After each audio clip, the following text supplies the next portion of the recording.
दोस्तों, जो लोग रामायण को अब तक केवल एक काल्पनिक कथा मानते थे, आज उनकी आंखें खुलने वाली है। हम जिस वीडियो में आपको लेकर आए हैं, उसने रामायण की बातों को लॉजिक और साइंस के पॉइंट ऑफ व्यू से प्रेजेंट किया है। आज के दौर में आपने राम सेतु के बारे में जरूर सुना होगा, हनुमान जी के अमरत्व उसे लेकर संजीवनी बूटी के बारे में भी सुना होगा। तो बने रहिए इस वीडियो में आखिर तक, जान लेते हैं इन तमाम बातों की सच्चाई क्या है। चर्चा करते हैं अशोक वाटिका के अवशेषों की। रावण के यहाँ जबरदस्ती लाए जाने के बाद माता सीता ने उसके महल में रहने से इनकार कर दिया। तब रावण ने उन्हें अशोक वाटिका में रखा। श्रीलंका में आज भी ये अशोक वाटिका मौजूद है, जहाँ माता सीता को रखा गया था।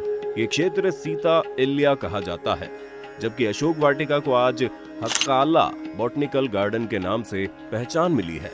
सोचने वाली बात है कि अगर सच में रामायण का कोई अस्तित्व नहीं होता, तो श्रीलंका के लोग आज भी उन अवशेषों को उन्हीं नामों के आधार पर क्यों पुकारते, उन्हें संरक्षित करके क्यों रखते।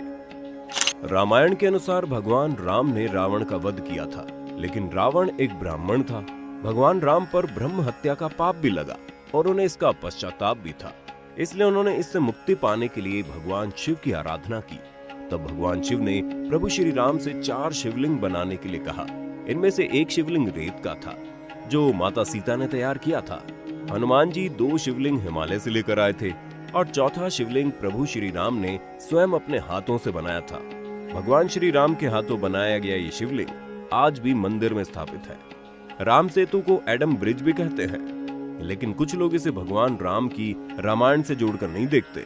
लेकिन जब रामायण की कहानी में भगवान राम के द्वारा भारत के अंतिम सिरे से श्रीलंका तक बनाए गए राम सेतु का जिक्र आता है, तब अपने आप ही एक कनेक्शन जुड़ जाता है कि कहीं वो वही राम सेतु तो नहीं जो भगवान राम ने माता सीता को लाने के लिए समुद्र के ऊपर बनवाया था। भगवान राम अपनी सेना समेत जब श्रीलंका जाने लगे, तो समुद्र को पार करने के लिए वानरों द्वारा ये सेतु बनाया गया था। इस पुल के ऊपर वैज्ञानिकों का शोध भी चल रहा है, जो बता रहे हैं कि राम सेतु को ऐसे पत्थरों से बनाया गया जो पानी पर तैरते हैं। वैज्ञानिकों ने अपने शोध में बताया ये खास तरह के पत्थर है जो किसी विशेष धातु से बने हैं। ये पत्थर लाखों करोड़ों साल पहले के हैं। दुनिया ताजमहल को प्यार की निशानी मानती है ना, लेकिन हकीकत में प्यार की निशानी तो ये राम सेतु है, जिसे भगवान राम ने माता सीता तक पहुंचने के लिए बनवाया था। माता सीता की खोज में निकली वानर सेना का जो ग्रुप श्रीलंका के समुद्र तट पर पहुंचा, उनमें हनुमान जी भी थे। और हनुमान जी ने भारत से श्रीलंका की दूरी एक छलांग मारकर पूरी की थी। उस वक्त उनके पैर जिस पत्थर पर पड़े, उस पर आज भी पैरों के निशान मौजूद हैं। शोधकर्ताओं ने अपने शोध के जरिए ये बताया है कि ये निशान लाखों करोड़ों साल पुराना है। रामायण की कहानी में यूं तो भगवान राम ने अनेक राक्षसों को मारा था, लेकिन उनका टारगेट तो रावण था। वनवास के लिए अपनी पत्नी और छोटे भाई लक्ष्मण के साथ निकलने के बाद भगवान राम ने अयोध्या से लेकर श्रीलंका तक की दूरी तय की। इस दौरान नासिक के पास पंचवटी राम की जगह पर उन्होंने अपने वनवास का कुछ समय बिताया। यहीं पर सुरूपनखा के साथ उनकी मुलाकात हुई और राम रावण के सीधे युद्ध का बीज इसी जगह पर बोया गया। नासिक के पास आज भी वो जगह मौजूद है जहाँ भगवान राम वनवास के दौरान रहा करते थे। कोबरा हुड केव ही वो गुफाएं हैं जहाँ राक्षसों ने माता सीता को बंदिनी बनाकर रखा था।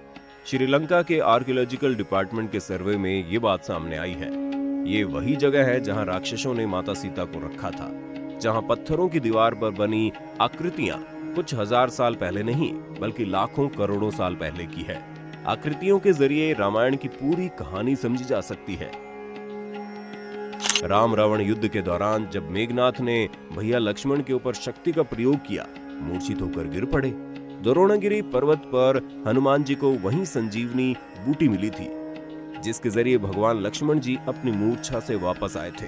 हिमालय से हनुमान जी एक पर्वत उठाकर श्रीलंका ले गए, जहां से बजरंग बली ने हिमालय पर्वत के जिस स्थान से संजीवनी बूटी वाला पर्वत हिस्सा निकाला था, वहां आज भी उस पर्वत का निशान उसी स्थान पर मौजूद है।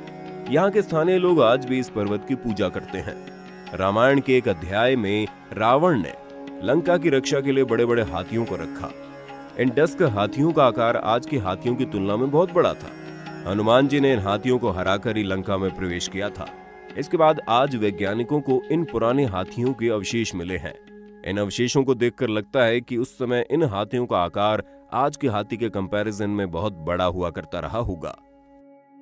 पानी में तैरने वाले वो पत्थर जिन्हें राम सेतु के निर्माण में इस्तेमाल किया गया, सुनामी के दौरान वो कुछ पत्थर जमीन पर आ गए थे। शोधकर्ताओं ने जब इन पत्थरों को दोबारा पानी में डाला तो वो तैरने लगे, जबकि दूसरे पत्थरों को पानी में डालने पर वो डूब जाते थे, लेकिन ये पत्थर तैरते ही रहते थे। शोधकर्ताओं का कहना है कि इन पत्थरों में कुछ ऐसे एलिमेंट्स हैं जो इन पत्थरों को पानी की सतह पर स्थिर करने में मदद करते हैं। लेकिन यहीं से एक सवाल खड़ा होता है कि आखिर राम सेतु के निर्माण में इस तरह के पत्थरों के इस्तेमाल का आइडिया रामायण काल के लोगों को किस तरह आया होगा। वैसे रामायण की कहानी के अनुसार जो चीजें स्पष्ट है, लेकिन वैज्ञानिक दृष्टिकोण से इस बारे में आप क्या सोचते हैं, कमेंट बॉक्स में लिखकर जरूर बताना। राम रावण युद्ध समाप्त होने के बाद माता सीता को भगवान श्री राम के पास ले जाया गया, लेकिन उससे पहले भगवान श्री राम ने माता सीता की अग्नि परीक्षा ली और इसके बाद ही उन्हें अयोध्या लेकर आए। श्रीलंका में जिस स्थान पर माता सीता की अग्नि परीक्षा ली गई थी वो आज भी मौजूद है। वो पेड़ भी मौजूद है जिसके नीचे माता सीता की अग्नि परीक्षा हुई थी। शोधकर्ताओं का कहना है कि ये पेड़ लाखों साल पुराना हो सकता है। हनुमान गढ़ी के बारे में आपने जरूर सुना होगा। भगवान राम की नगरी अयोध्या में मौजूद हनुमान गढ़ी का अस्तित्व उस समय से बताया जाता है जब प्रभु श्री राम लंका जीतकर अयोध्या आए थे और उन्होंने राजकाज संभाला था। उस समय से हनुमान जी अयोध्या के इस हिस्से में रहते हैं। इस जगह का नाम आज भी हनुमान नगर है। श्रीलंका जैसे देश में वो जड़ी बूटियां पाई गई हैं जो हिमालय के ठंडे क्षेत्र में पाई जाती हैं, यानी भारत के उत्तरी हिस्से में पाई जाने वाली जड़ी बूटियां दक्षिण भारत के आगे श्रीलंका के क्षेत्र में पाई जाती हैं। क्या ये केवल एक संयोग है? ये तो आपको पता ही है कि रामायण में जब राम रावण युद्ध के दौरान लक्ष्मण जी को मेघनाथ की शक्ति लगी थी तो उन्हें संजीवनी बूटी सुंघाकर ठीक किया गया।